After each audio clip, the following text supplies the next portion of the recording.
Senhores e senhoras, boa tarde.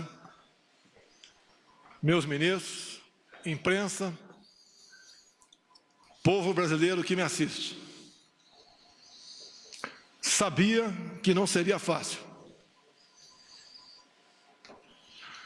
Uma coisa é você admirar uma pessoa, a outra é conviver com ela, trabalhar com ela. Hoje pela manhã, por coincidência, tomando um café com alguns parlamentares, eu lhes disse: hoje vocês conhecerão aquela pessoa que tem um compromisso consigo próprio, com o seu ego e não com o Brasil. O que eu tenho ao meu lado, e sempre tive, foi o povo brasileiro. Hoje essa pessoa vai buscar uma maneira de botar uma cunha entre eu e o povo brasileiro. Isso aconteceu há poucas horas. Um breve histórico. Todos nós conhecemos o senhor Sérgio Moro, das suas decisões lá da Vara Federal de Curitiba. A Lava Jato já existia, mas ninguém nega o seu brilhante trabalho. Eu, pessoalmente, tive o primeiro contato com o senhor Sérgio Moro no dia 30 de março de 2017, no aeroporto de Brasília, onde ele estava parado numa lanchonete, e eu fui cumprimentá-lo. Ele praticamente me ignorou. A imprensa toda noticiou isso, dando descrédito à minha pessoa. Confesso que fiquei triste, porque ele era um ídolo para mim. Eu era apenas um deputado, humilde deputado, como é, ou como são, a maioria do que estão no parlamento brasileiro. Não vou dizer que chorei, porque estaria mentindo, mas fiquei muito triste. Na minha surpresa, alguns dias depois, eu estava em Parnamirim e recebi um telefonema dele, onde, obviamente, a sua consciência tocou e ele conversou comigo sobre o episódio. Eu dei por encerrado o assunto. Me senti, de certa forma, reconfortado. O tempo passou, eu numa pré-campanha e ele com as suas sentenças em Curitiba. Com o passar do tempo, entrei em campanha e, como, no meu entendimento, não tinha como me deter, tentaram me assassinar. Obviamente, isso marca a história de uma nação, muito mais a minha vida, a da minha família, em especial da minha filha Laura, de 9 anos de idade. Acabou o primeiro turno, eu passei para o segundo turno com o senhor Fernando Haddad, do PT. Nesse ínterim, eu, baixado no Einstein, em São Paulo, recebi uma ligação de uma pessoa que queria fazer com que o senhor Sérgio Moro fosse me visitar. Eu fiquei feliz, mas declinei. Ele não esteve comigo durante a campanha. Eu não sei quem ele votou no primeiro turno e nem quero saber. O voto é sagrado e secreto. Mas eu exatamente evitei conversar com ele naquele momento, entre o primeiro e o segundo turno, porque com toda certeza essa visita se tornaria pública e eu não queria aproveitar do prestígio dele para conseguir a vitória no segundo turno.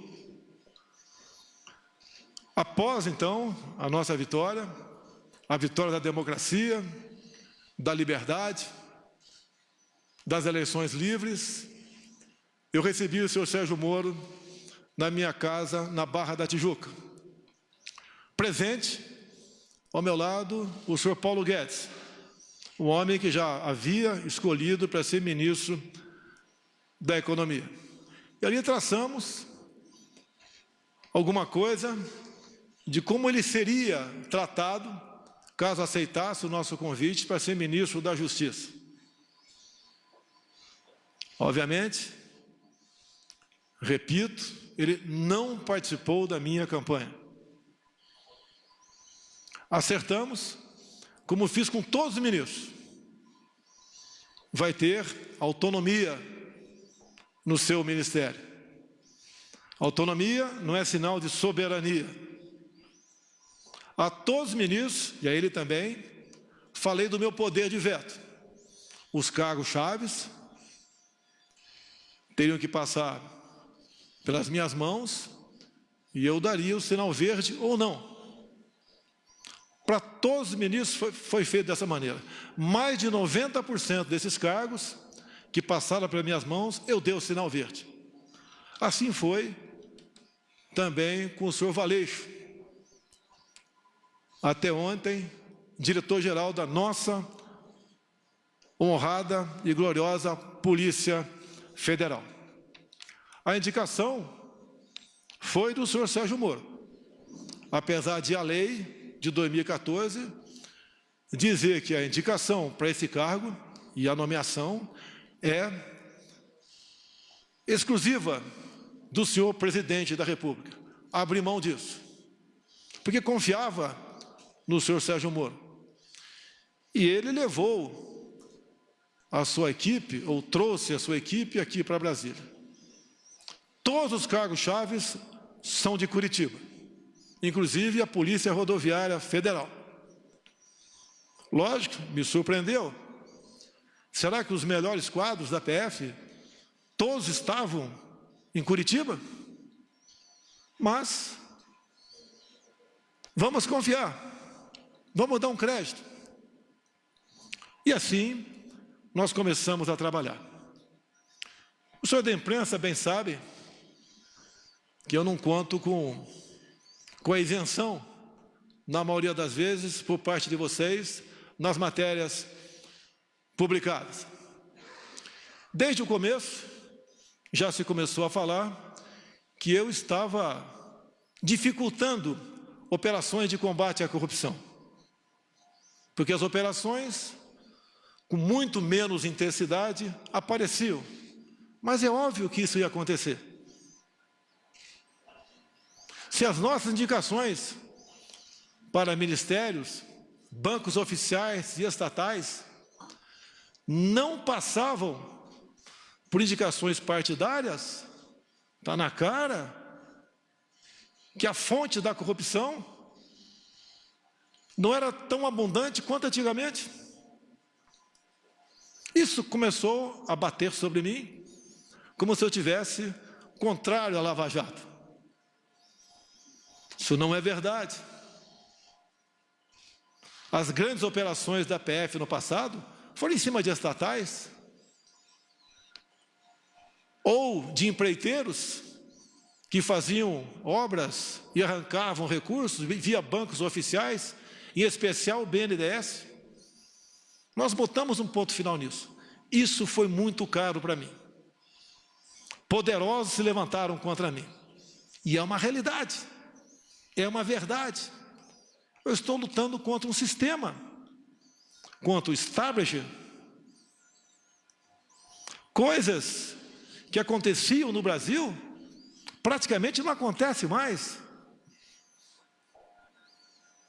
E me desculpe a modéstia, em grande parte, pela minha coragem de indicar um time de ministros comprometido com o futuro do Brasil.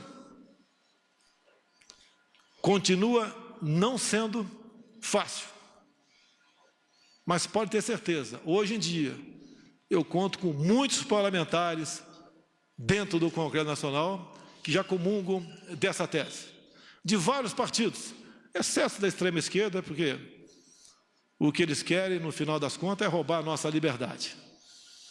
No que depender de mim, não medirei esforços para que isso não aconteça.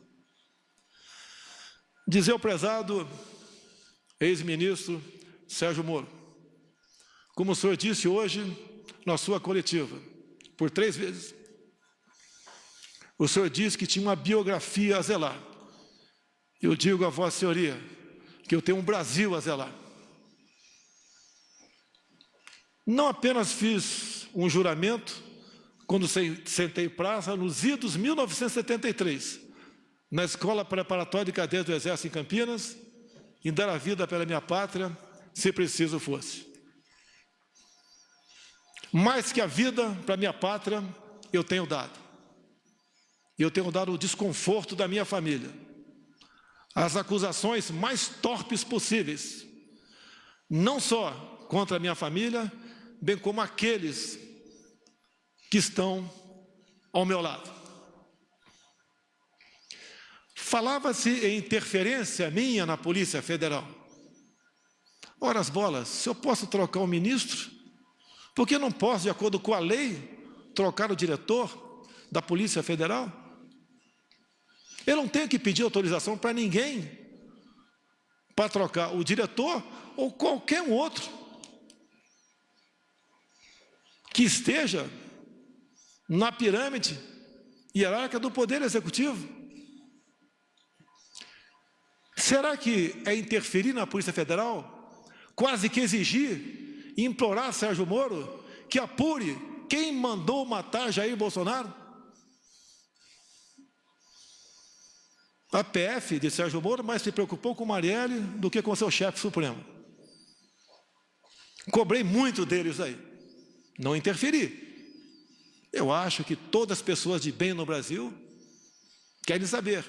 E entendo, me desculpe, senhor ex-ministro, entre o meu caso e da Marielle, o meu está muito menos difícil de solucionar. Afinal de contas, o autor foi preso em flagrante delito.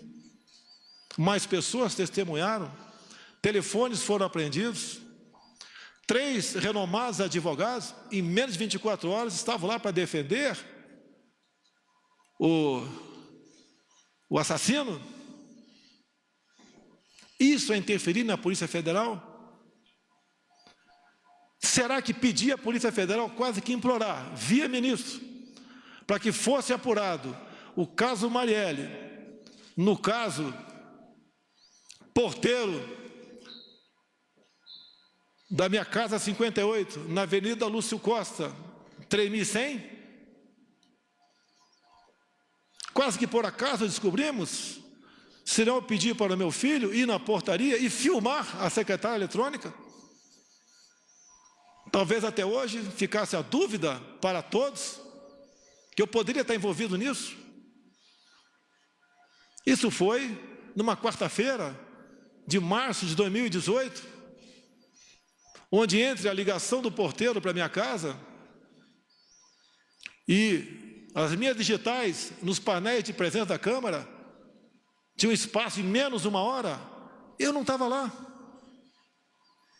Depois, a perícia da Polícia Civil do Rio ainda chega à conclusão que aquela voz não é a voz do porteiro em questão. Será que é interferir na Polícia Federal, exigir uma investigação sobre esse porteiro? O que aconteceu com ele? Ele foi subornado? Ele foi ameaçado? Ele sofre das faculdades mentais? O que aconteceu para ele falar com tanta propriedade um fato que, segundo ele, existiu há praticamente 1 ano atrás? É exigir da Polícia Federal muito, via seu ministro, para que esse porteiro fosse investigado, com todo respeito a todas as vidas do Brasil. Acredito que a vida do Presidente da República tem um significado, que afinal de contas é o chefe de Estado. Isso é interferir na Polícia Federal? Cobrar isso da sua Polícia Federal? Confesso que, ao longo do tempo, como bem vos lhes disse, uma coisa é ter uma imagem e conhecer uma pessoa, a outra é conviver com ela. Nunca pedi para ele para que a PF me blindasse onde quer que fosse. Quando se fala em corrupção, eu falo da minha vida particular. Nos últimos 2 anos de parlamentar, gastei menos da metade que poderia gastar na sua cota parlamentar, com passagem aérea, com despesa de combustível, de alimentação, de aluguéis. Na vida de presidente da República, eu tenho 3 cartões corporativos. 2 são usados para despesas, as mais variadas possíveis, que, afinal de contas, mais de 100 pessoas estão na minha segurança diariamente. Despesas de casa, normal. E um terceiro cartão, que eu posso sacar 24 mil por mês, sem prestar conta. Eu posso sacar 24 mil reais e gastar onde bem entender, sem prestação de contas. Quanto eu usei dessa verba desde janeiro do ano passado? 0.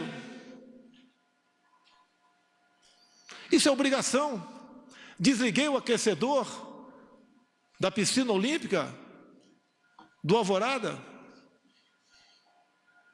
Modificamos o cardápio. Mas isso não tem nada a ver. É obrigação da minha parte. Mas só para lembrar que eu tenho preocupação com a coisa pública e busco dar exemplo. Quando se fala em interferência, tem aqui um ministro meu, tão importante quanto os demais, que nós somos uma corrente, nenhum elo é mais forte que a própria corrente, o Paulo Guedes. Quando eu vi que o Inmetro, que é um órgão parecido até, logicamente, cada um na sua função, com a Polícia Federal, com a PRF, com a Secretaria da Cultura, do Marcelo Arvantônio, entre tantas outras. Eu falei, Paulo Guedes, eu vou implodir o Inmetro, porque o que eu descobri lá, nós não podemos deixar o povo sofrer dessa maneira.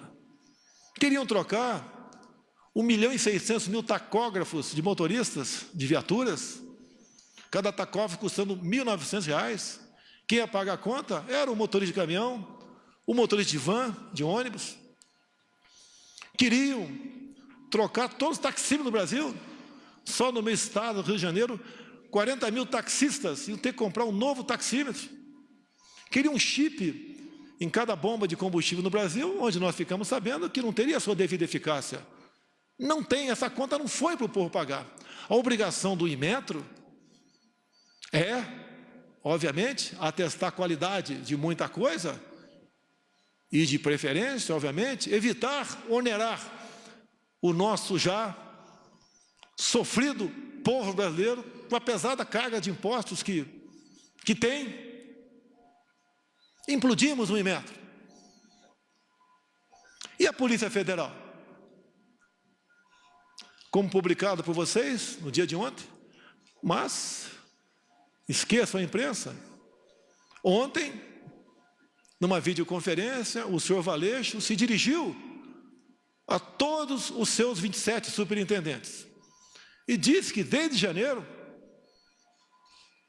vinha falando com o senhor Sérgio Moro que queria deixar a Polícia Federal. Os superintendentes são a prova disso. E eu, algumas vezes, falei com o Sérgio Moro sobre a Polícia Federal.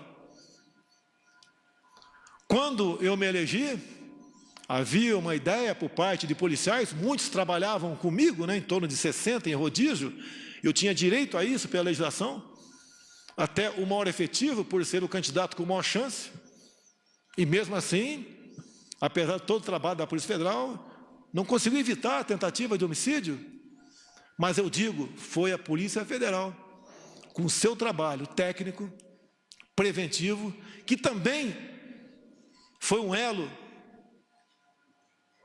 na salvação da minha vida. Porque a cada ponto, a cada esquina que eu passava, eles tinham um plano da minha evacuação, caso sofresse alguma coisa. Então, a Polícia Federal, em primeiro lugar, eu devo a minha vida a esses homens, bem como alguns policiais militares de Brasília e do Rio que voluntariamente estavam lá em Juiz de Fora. E o que eu quero, o que nós queremos da Polícia Federal, que ela seja usada em sua plenitude, que as suas operações sejam, no mínimo, mantidas, no que depender de mim, potencializadas, que é com o trabalho dela que nós damos esperança, num primeiro momento, à população brasileira. O combate à corrupção, o combate ao crime organizado. E, como mesmo o senhor Valeixo disse que estava cansado, eu comecei a fazer gestões junto ao ministro para trocarmos o diretor-geral da Polícia Federal. Era a intenção dele, como ele declarou ontem, que desde janeiro queria sair. Nós cansamos, nós não somos máquinas. No dia de ontem, eu conversei com o senhor Sérgio Moro, só eu e ele, como na maioria das vezes nossas conversas, onde eu sempre abri o coração para ele. Eu já duvido se ele sempre abriu o coração para mim. Eu sempre disse aos meus ministros, a confiança tem que ter dupla mão. O ministro quer que eu confie nele, quer e tem razão, mas eu também quero que o ministro confie em mim. Sempre falei para ele, Moro, não tenho informações da Polícia Federal. Eu tenho que todo dia ter um relatório do que aconteceu, em especial nas últimas 24 horas, para poder bem decidir o futuro dessa nação. Eu nunca pedi para ele o andamento de qualquer processo. Até porque a inteligência, com ele, perdeu espaço na justiça. Quase que implorando informações. E assim, eu sempre cobrei informações dos demais órgãos de inteligência oficiais do governo, como a ABIN, que tem à frente um delegado da Polícia Federal. Uma pessoa que eu conheci durante a minha campanha e tem um nome e é respeitado pelos seus companheiros. E conversando ontem com o Moro, entre muitas coisas, até que chegou na questão Valeixo, eu falei, está na hora de botar um ponto final nisso. Ele está cansado, está fazendo como pode o seu trabalho. Pessoalmente, não tenho nada contra ele. Conversei poucas vezes com ele durante 1 ano e 4 meses. Sim, poucas vezes, mas conversei com ele. E a maioria das vezes estava o Sérgio Moro do lado. Então, eu falei que amanhã, dia de hoje, o Diário Oficial da União publicaria a exoneração do senhor Valeixo. E, pelo que tudo indicava, a exoneração a pedido. Bem, ele relutou, o senhor Sérgio Moro, e falou, mas o nome tem que ser o meu. Falei, vamos conversar. Por que tem que ser o seu e não o meu? Ou então vamos pegar, já que não tem interferência política, técnica ou humana, pegar os que têm condições e fazer um sorteio. Por que tem que ser o dele e não possivelmente o meu, ou um de consenso entre nós dois? E eu lembrei da lei de 2014, que a indicação é minha, é prerrogativa minha. E o dia que eu tiver que submeter a qualquer um subordinado meu, eu deixo de ser presidente da República. Jamais pecarei por omissão. Falei para ele, quero um delegado, que pode não ser o seu, pode não ser o meu, mas que eu sinta, além da competência óbvia, se bem que isso é uma coisa comum entre os delegados da Polícia Federal, que eu possa interagir com ele. Por que não? Eu interajo com os órgãos de inteligência das Forças Armadas, se preciso for, eu interajo com a ABIN, interajo com qualquer um do governo, sempre procuro o ministro, mas numa necessidade, eu falo diretamente com o primeiro escalão daquele ministro, como ontem, ou anteontem, eu tinha que decidir uma coisa, tinha que ver com a Marinha. Mas como era exclusivamente com a Marinha, eu resolvi naquele momento não falar com o ministro da Defesa. Falei diretamente com o da Marinha e foi resolvido de acordo com com o interesse dele. E depois participei do Ministério da Defesa. Isso não é quebra de hierarquia, é necessidade. Não posso abrir mão disso, assim como o Ministro da Defesa pode ligar diretamente com o comandante de batalhão, sem passar pelo comandante da brigada. Se preciso for, depois ele participa, para evitarmos que venhamos ferir o princípio da hierarquia. E mais, já que ele falou em algumas particularidades, mais de uma vez, o senhor Sérgio Moro disse para mim, você pode trocar o Valeixo sim, mas em novembro, depois que o senhor me indicar para o Supremo Tribunal Federal. Me desculpe, mas não é por aí. Reconheço as suas qualidades em chegando lá, se um dia chegar, pode fazer um bom trabalho, mas eu não troco. E outra coisa, é desmoralizante para um presidente ouvir isso, mais ainda externar, ou não trocar, porque não foi trocado, sugerir a troca de 2 superintendentes entre 27. O do Rio, a questão do porteiro, a questão do meu filho, 04, o Renan, que agora tem 20, 21 anos de idade, quando, no clamor da questão do porteiro, do caso Adélio, que os 2 ex-policiais teriam ido falar comigo, também apareceu que o meu filho 04 teria namorado a filha desse ex-sargento. Eu comecei a correr atrás. Primeiro eu chamei meu filho. Abre o jogo. Pai, eu saí com metade do condomínio, nem lembro quem é essa menina, se é que eu estive com ela. Hoje a vida é assim. A intenção de dizer que o meu filho namorava a filha do ex-sargento era que nós tínhamos um relacionamento familiar. Eu não me lembro dele. Pode ser até que tenha tirado foto com ele.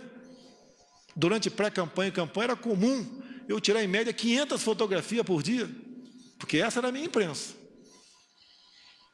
E daí eu fiz um pedido para a Polícia Federal, quase com por favor,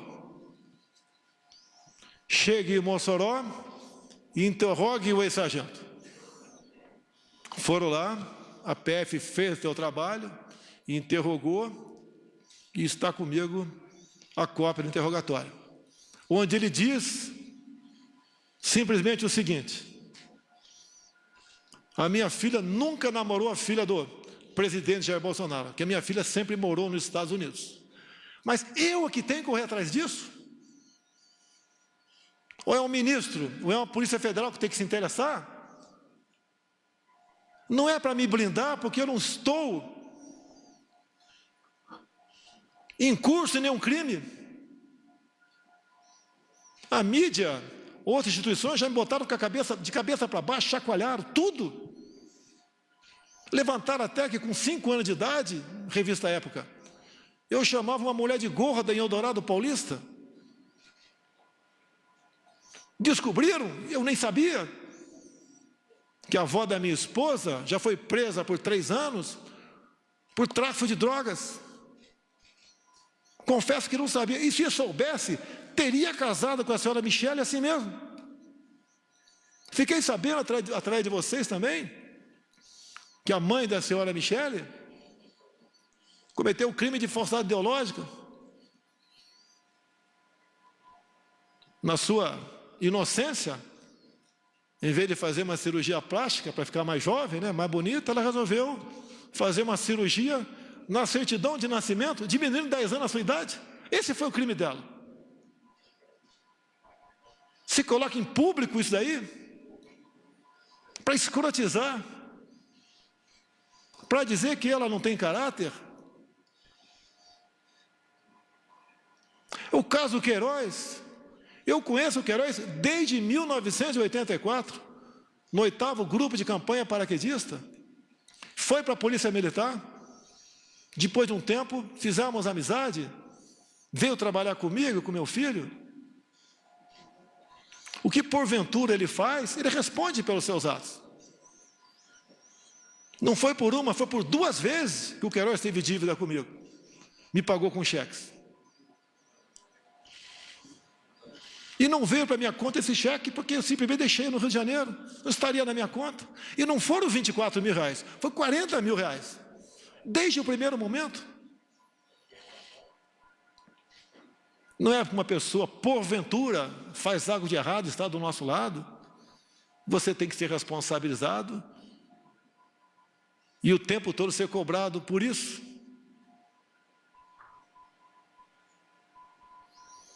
Nunca pedi para blindar ninguém da minha família. Jamais faria isso.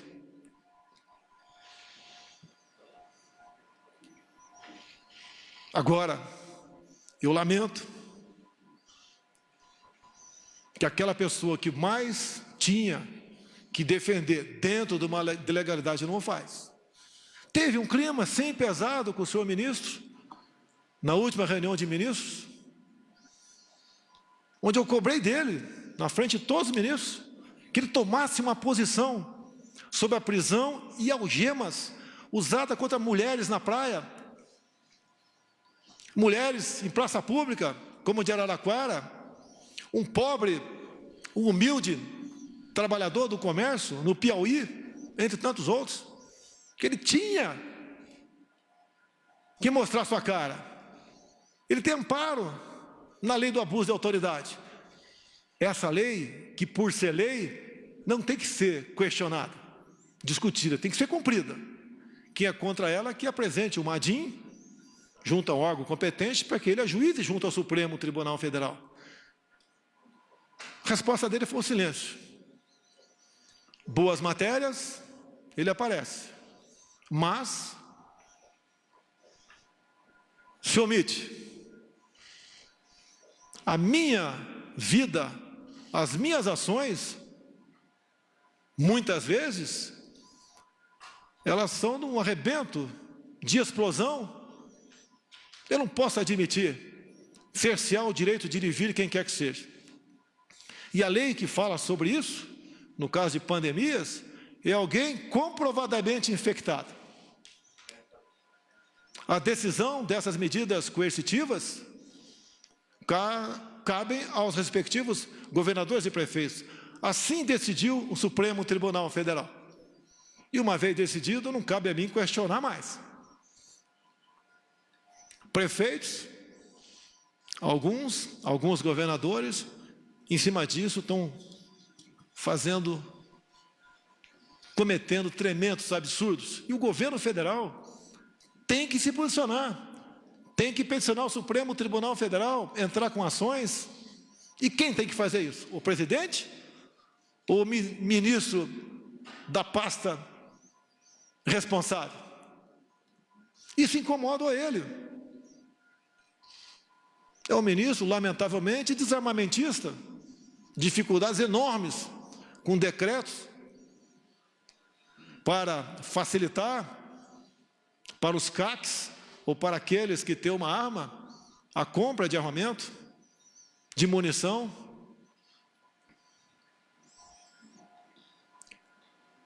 Aquilo que eu defendi durante a campanha e pré-campanha, os ministros têm obrigação de estar junto comigo. Caso contrário, não estão no governo certo. Não tenho mágoa do senhor Sérgio Moro. Hoje pela manhã, acredito que 7 ou 8 deputados, ou meia dúzia, tomaram café comigo. E eles estão à vontade, se quiser falar ou não.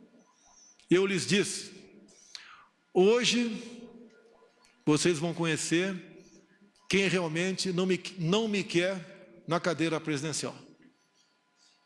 Esse alguém não está no Poder Judiciário, nem está no Parlamento Brasileiro. Não lhes disse o nome. Falei, vocês vão conhecê-lo às 11 da manhã. repetindo a vocês, veio com a cunha. Se ele quer ter independência, como eu tenho, autoridade, ou se quisesse, poderia vir candidato em 2018.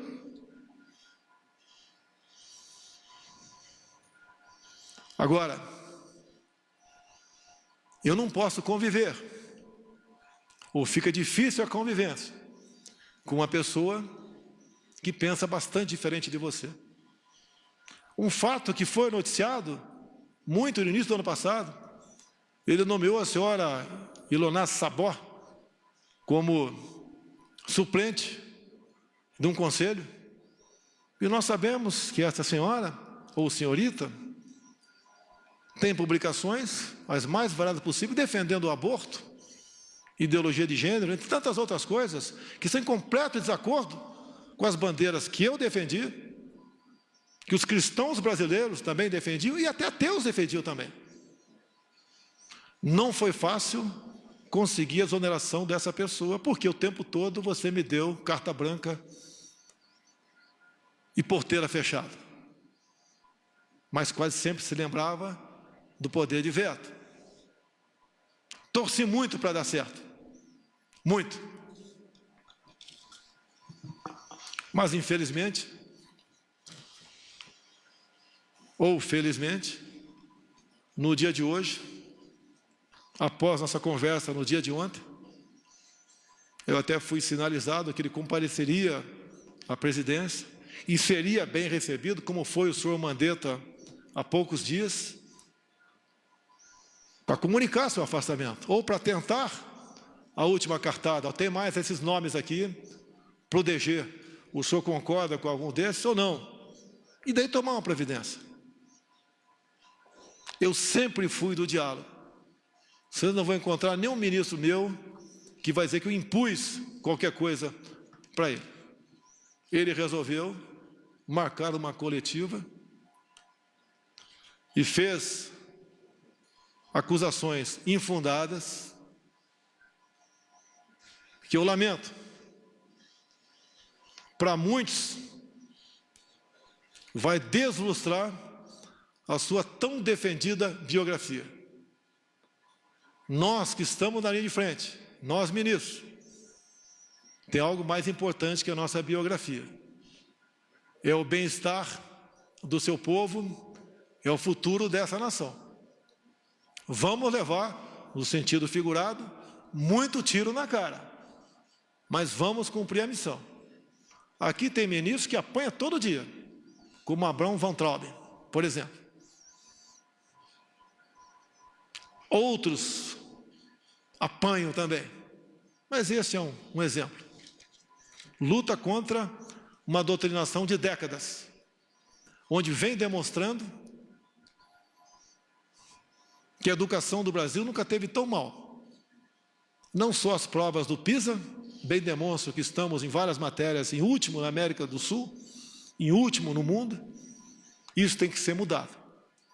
Ele tenta e vem demonstrando com muito trabalho que não vale, senhores pais, senhoras mães, que seu filho tem um pedaço de papel escrito diploma. Ele tem que exercer aquele ofício. O diploma, hoje em dia, passou a ser apenas uma figura decorativa para alunos.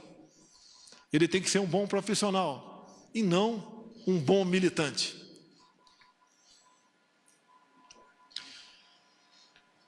Três páginas bem curtas apenas aqui, eu vou ler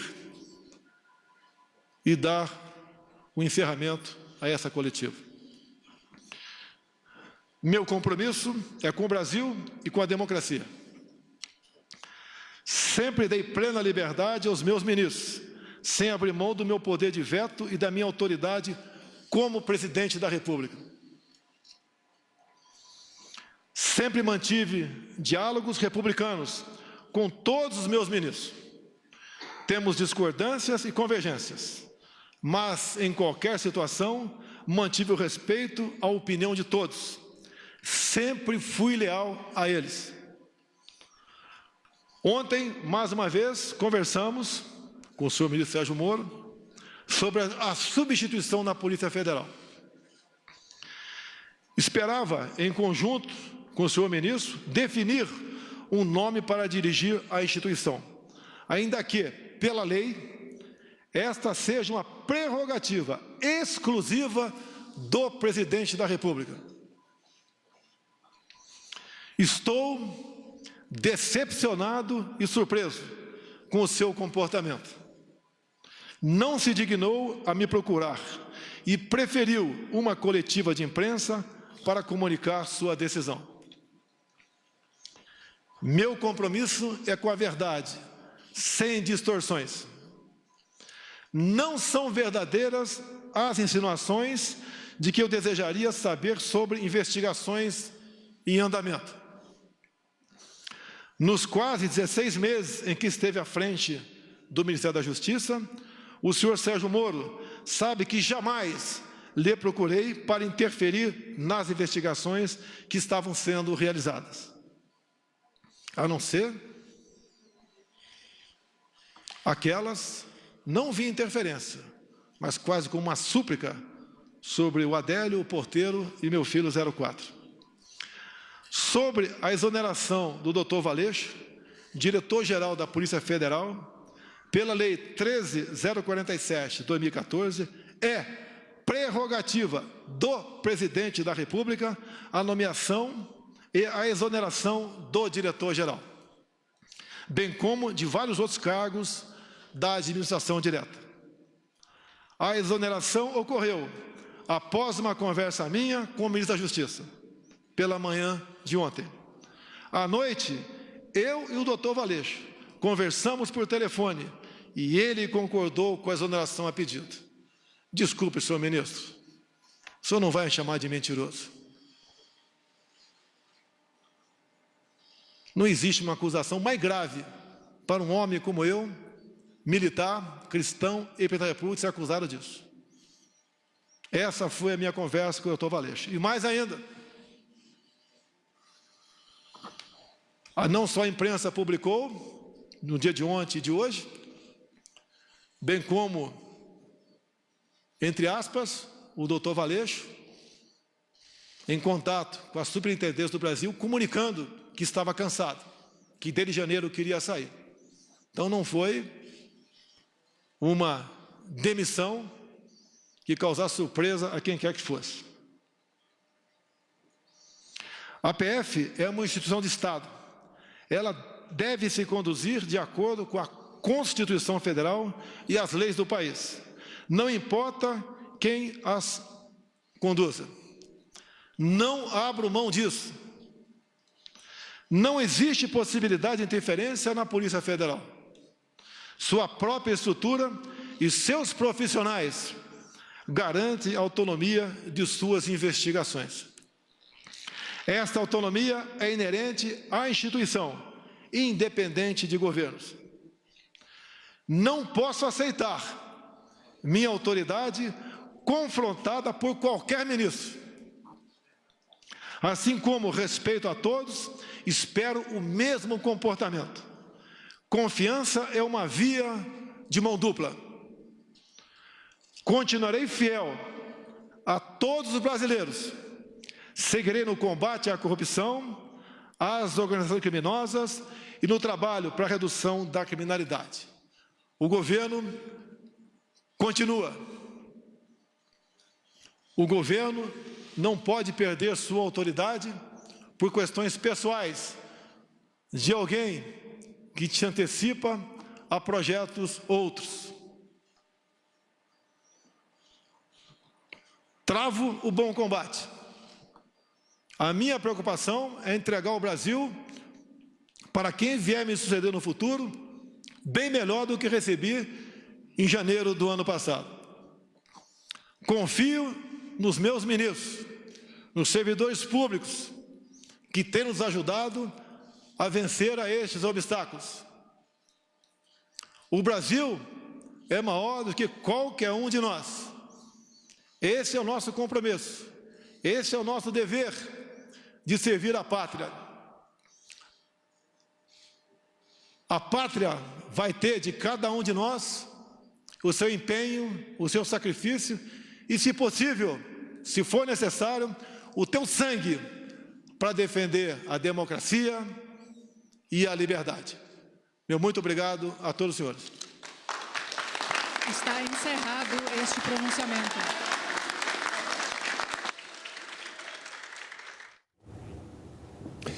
Você acompanhou com a gente, ao vivo, direto do Palácio do Planalto, o pronunciamento do presidente da República, Jair Bolsonaro.